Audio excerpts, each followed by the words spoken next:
स्वागत है आप सभी लोगों का मेरे चैनल S2T में। आज के शो कैमरा ट्यूसडे में हम बात करेंगे ब्लैकमैजिक पॉकेट सिनेमा कैमरा 4K के बारे में। तो आइए जानते हैं। तो सबसे पहले आपको ये समझना पड़ेगा, ये कैमरा कंपनी आती है ब्लैकमैजिक। इन्होंने काफ़ी रिसेंटली आए हैं, ये बहुत पुरानी कंपनी नहीं है। और इन्होंने कहा कि भैया हम आपको एक सिनेमा कैमरा, जो कि आप मेरा अगर लास्ट वीडियो देखे होंगे तो मैंने बताया कि सिनेमा कैमरा बहुत महंगा होता है, वो मैं $1400 में यानी कि 1 लाख रुपए से कम में दे दूंगा। और ये दे दिए। मतलब ये कैमरा अगर आप अभी ख़रीदना चाहते हैं तो ब्लैकमैजिक आपको 1,06,000 में बेच रहा है और अमेजोन में 94,000 में आपको मिल जा रहा है। तो समझिए इन्होंने दे दिया, जो बोला उन्होंने दे दिया। अब ये दाम कितना है इसको समझने के लिए आपको इसको कंपेयर करना पड़ेगा। तो मैं आपको एग्जांपल देना चाहूँगा कि सोनी A7 Mark III, जो कि काफ़ी बेहतरीन मिररलेस फुल फ्रेम कैमरा है, वो भी $2,000 का है। और पैनासोनिक GH5 वो भी $2,000 का है। तो आप समझ सकते हैं कि मतलब इस दाम के मतलब $1,400 पे कोई कुछ भी नहीं दे पा रहा और ये सिनेमा कैमरा उतार दिया। और इसमें इन्होंने प्रोरेस दिया। प्रोरेस अगर आप वीडियो एडिटिंग खूब करते हैं तो आपको पता है कि वीडियो फाइल जो है फॉर्मेट से डिपेंड करता है आपका कितना आसानी से कंप्यूटर में एडिट होगा। अगर अच्छा फॉर्मेट है आराम से आप स्क्रब कर पाएंगे, एडिट कर पाएंगे, क्लिप कर पाएंगे। नहीं है तो आपका कंप्यूटर पूरा जान लग जाएगा उसका। वो फॉर्मेट होता है, मतलब सॉफ्टवेयर ठीक से हैंडल कर पा रहा है कि नहीं, फॉर्मेट का कोडेक्स कैसा है। तो प्रोरेस एक काफ़ी अच्छी बात है।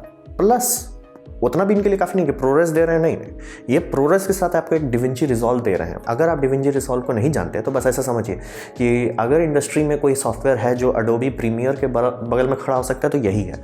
और ये पिक्चर पे काम कर चुका है। और ऐसा नहीं कि 1-2 पिक्चर पे, ज़्यादा पिक्चर पे यही काम होता है, क्योंकि इन्होंने ही डिजिटल कलरिंग का काम को काफ़ी हाई लेवल तक रिफाइन किया, पॉलिश किया। मतलब ये कंपनी अलग थी, ये कंपनी बिक गई तो ब्लैकमैजिक ने इन्हें खरीद लिया।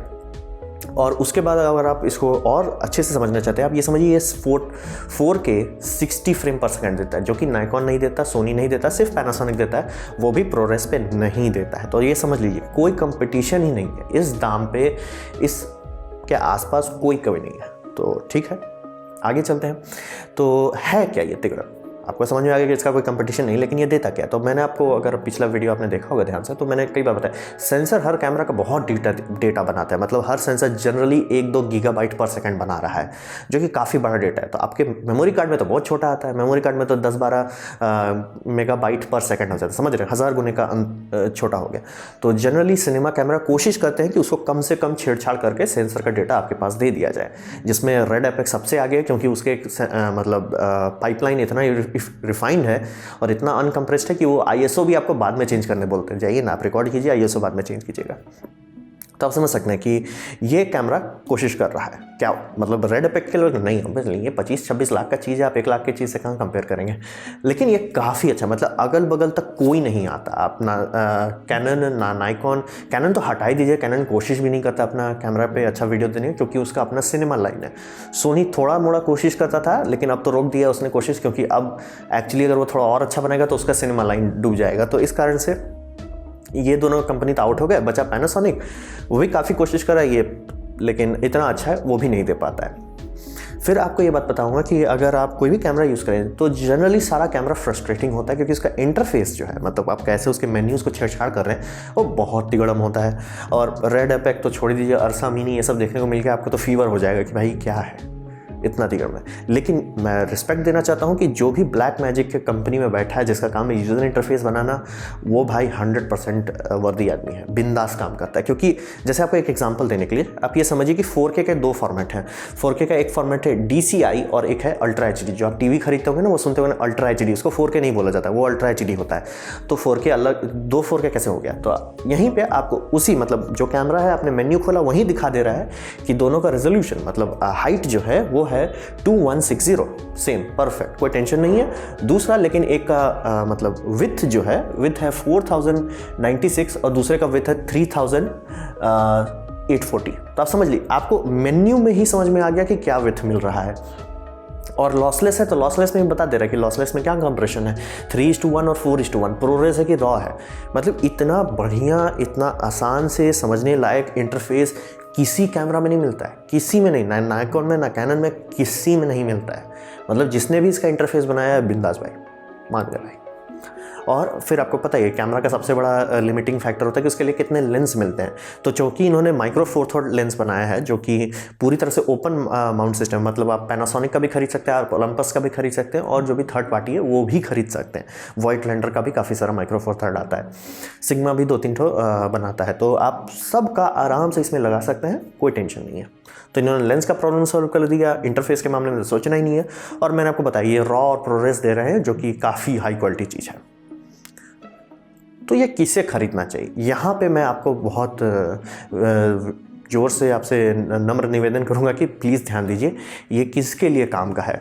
जो लोग स्टूडेंट हैं या लो बजट प्रोडक्शन कर रहे हैं, यानी मान लीजिए आपको कोई सस्ते में आपको इंटरव्यू रिकॉर्डिंग करनी है, या कोई छोटा सा टीवी शो आप पायलट बनाना चाहते हैं ताकि आपको नेटफ्लिक्स से पैसा मिल जाए या वो मिल जाए, उनके लिए ये बहुत बढ़िया है। मतलब मैं स्टूडेंट के लिए वैसे 100 पर 100 करूँगा। जो भी इस तरह के मतलब स्टूडेंट हैं मुंबई में सीखने गए हैं उनके लिए ये बढ़िया है। मतलब आप अपने पापा से नहीं बोलोगे ना, पापा जी 25 लाख दीजिए, तो हाँ बेटा क्या करेगा, अरे कैमरा खरीदेंगे। अच्छा 25 लाख में कैमरा हो जाएगा, नहीं नहीं नहीं पापा जी उतने में तो सिर्फ कैमरा आएगा, फिर 50 लाख का तो लेंस खरीदना है। तो आप समझ सकते हैं कि उस मामले में ये काफ़ी अच्छा है।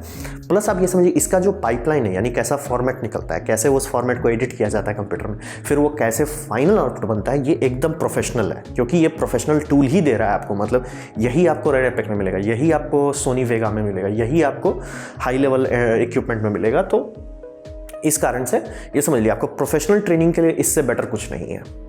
फिर कलर ग्रेडिंग के मामले में डविंची रिजॉल्व दादा है सबका, समझिए डविंची रिजॉल्व के आगे पीछे कोई नहीं आता है। मतलब डविंची रिजॉल्व इतना आगे है कलर की दुनिया में कि उसके लिए कीबोर्ड बनाए जाते हैं स्पेशल, इसमें मतलब RGB के अलग से बॉल दिया रहता है जिसको आप रोटेट कर करके कलर्स कर लेंगे। बहुत आगे, मतलब कलर को जो एकदम फील कहते हैं ना, जो आप देखते होंगे मैट्रिक्स देखते होंगे, हर चीज़ में कलर है लेकिन फिर भी लगता है थोड़ा सा हरा फील है। वो हरा फील आप ये सबसे बहुत आराम से ला सकते हैं। और तो इसीलिए मैं बोलूँगा अगर आप स्टूडेंट हैं और आप सीखना चाहते हैं ये सब चीज़, इससे बेटर कोई ऑप्शन नहीं है। और चूंकि इसके साथ एक सॉफ्टवेयर मिलता है जो कि $300 से $400 यानी कि 20-22 हज़ार का चीज़ है, वो भी आपको फुल लाइसेंस के साथ मिल रहा है, ये काफ़ी बड़ी बात है। मतलब स्टूडेंट के लिए तो ये बल्ले बल्ले। और अगर आप कमर्शियल कर रहे हैं तो आप चाहोगे कि आपके सॉफ्टवेयर का लाइसेंस हो, कि मान लीजिए एंड मामले में आप फंस गए इसके चक्कर में कि भैया आपका सॉफ्टवेयर का लाइसेंस नहीं था, आपका वर्क ये हो जाएगा, मतलब स्ट्राइक, कॉपीराइट स्ट्राइक पड़ सकता है। कॉपीराइट नहीं, मतलब आप समझ सकते हैं, तिगड़म हो सकता है, आप पायरेटेड सॉफ्टवेयर पर भरोसा नहीं कर सकते। तो ये बहुत अच्छा है, ठीक है। तो ये तो मैंने आपको बता दिया किन के लिए अच्छा है, किन के लिए ये नहीं है, इस बात पे ज़रूर ध्यान दीजिए। ये एक पॉकेट कैमरा नहीं है। मैं नहीं जानता कि इन्होंने पॉकेट कैमरा क्यों बोल रहे हैं, लेकिन ये पॉकेट कैमरा नहीं, इसको इस तरह से इस्तेमाल करना पड़ता है। और मैं नीचे आपको वीडियो डिस्क्रिप्शन देखिए तो वहाँ पर रिक एक वीडियो दिया हुआ है, उसको देख के आपको समझ आएगा कि इसको इस्तेमाल करने के लिए बहुत सारा चीज़ चाहिए होता है।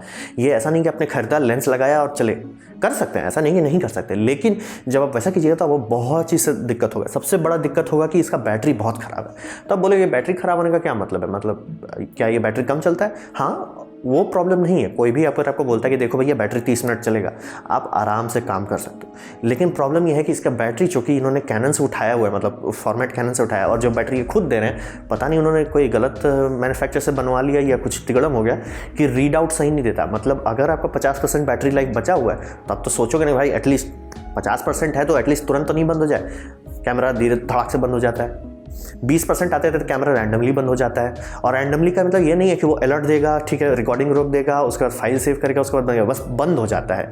ये बहुत खतरनाक बात है ये बैटरी के मामले में कि, और लोग कह रहे हैं कि जो कैनन का बैटरी इस्तेमाल कर रहे हैं उनके लिए अच्छा है, जो थर्ड पार्टी कर रहे हैं वो अच्छा है, लेकिन उस पर भी ये ना तो लंबा बैटरी देता है ना ही भरोसेमंद है।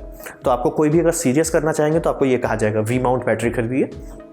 हाँ, फ़ायदा ये है कल को अगर आप बड़ा अरसा मिनी खरीदते हैं वो भी वी माउंट पे ही चलता है, तो तिगड़म वाली बात तो नहीं है। तो ये समझिए बैटरी बहुत ख़राब है। अगर इसको आप सोनी से कंपेयर कर दीजिएगा, सोनी A7 से, तो इतना ज़्यादा अंतर है कि आप हैरान हो जाइएगा। सोनी में बस यही प्रॉब्लम है कि आपको 60 फ्रेम पर सेकंड नहीं देगा, लेकिन वो 2 से 3 घंटे तक रिकॉर्डिंग दे सकता है, ये बेयरली 40 मिनट दे पाता है। तो आप समझ लीजिए बहुत बड़ा अंतर है। और प्लस सोनी का बैटरी आपको बता देगा भाई मैं ख़त्म होने वाला हूँ, सेव कर लो फाइल, मैं बंद कर रहा हूँ।